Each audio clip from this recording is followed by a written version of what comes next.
بسم اللہ الرحمن الرحیم۔ السلام علیکم ناظرین، آصف اسٹوریز چینل پر آپ کو خوش آمدید کہتا ہوں۔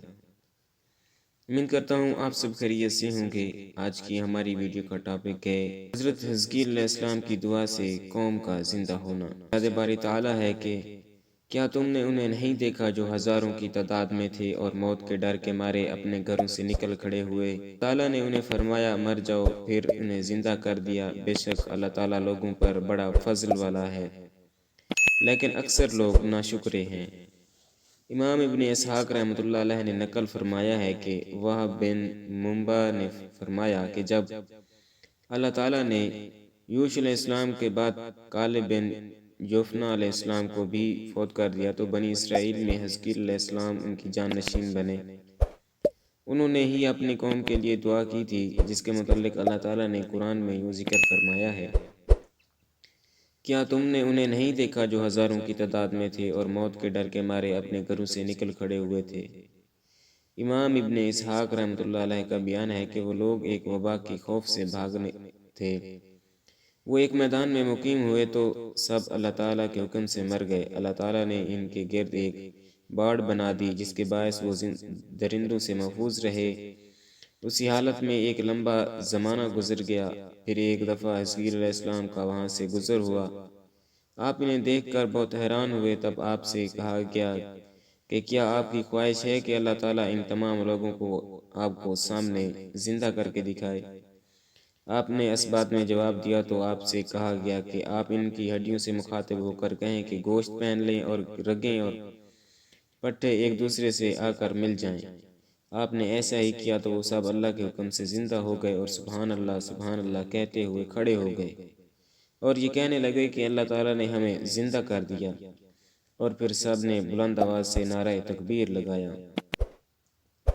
سعدی رحمۃ اللہ علیہ نے بیان کیا ہے کہ واسط کے قریب ایک شہر دارودان تھا جس میں طاعون پھیل گیا، تو اس کے اکثر رہائشی شہر سے باہر نکل کر ایک قریبی مقام پر ٹھہر گئے۔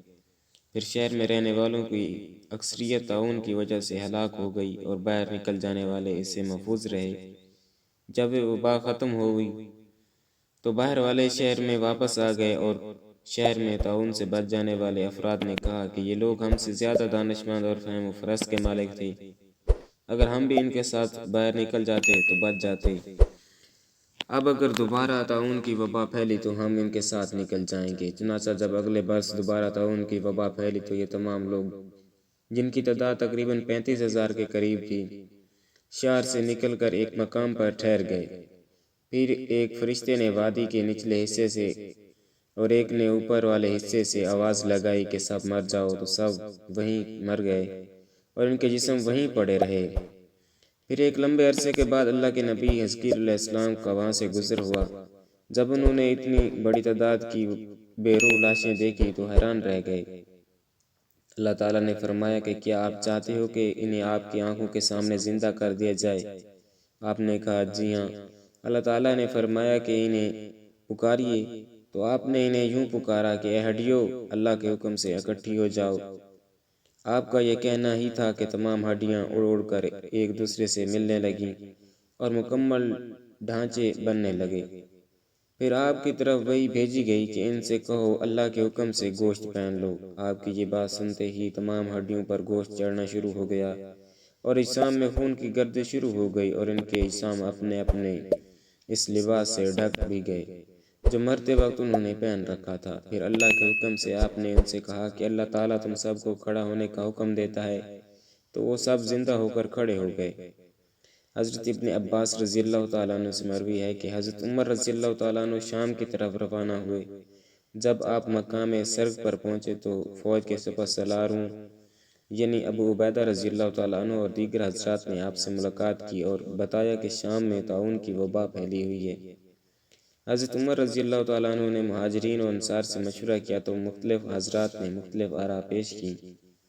حضرت عبد الرحمن بن عوف رضی اللہ تعالیٰ عنہ جو مشورے کے وقت موجود نہ تھے، وہ آئے تو انہوں نے کہا کہ میں نے اس کے متعلق رسول اللہ صلی اللہ علیہ وآلہ وسلم کو یہ فرماتے ہوا سنا ہے کہ جب تم کسی علاقے میں موجود ہو اور یہ وبا پھیل جائے تو وہاں سے مت بھاگو، اور جب تمہیں کسی دوسرے علاقے میں اس وبا کے پھیلنے کی خبر ملے تو اس علاقے میں مت جاؤ۔ یہ سن کر حضرت عمر رضی اللہ تعالیٰ عنہ اللہ کا شکر ادا کرتے ہوئے لشکر لے کر واپس روانہ ہو گئے۔ امام ابن اسحاق رحمۃ اللہ علیہ نے بیان کیا ہے کہ ہمیں حزقیل علیہ السلام کی بنی اسرائیل میں مدت قیام معلوم نہیں ہو سکی۔ بہرحال جب آپ فوت ہوئے تو بنی اسرائیل نے اللہ تعالیٰ کے وعدے کو بھلا دیا اور پھر بت پرستی شروع کر دی۔ ان کی ایک بت کا نام بعل تھا۔ پھر اللہ تعالیٰ نے حضرت الیاس علیہ السلام کو ان کی طرف مبعوث فرمایا، جن کا تذکرہ ہم نے پہلے بھی ایک ویڈیو میں کیا ہے۔ حضرت الیاس علیہ السلام کے بعد حضرت یعیس بن اخطوب علیہ السلام ان میں مبعوث کیے گئے۔ ناظرین، امید کرتا ہوں آپ کو یہ ویڈیو پسند آئی ہوگی۔ اگر ویڈیو پسند آئی تو ویڈیو کو لائک ضرور کر دیں۔ ملتے ہیں انشاءاللہ نیکسٹ ویڈیو میں، دعاؤں میں یاد رکھیے گا۔ اللہ حافظ۔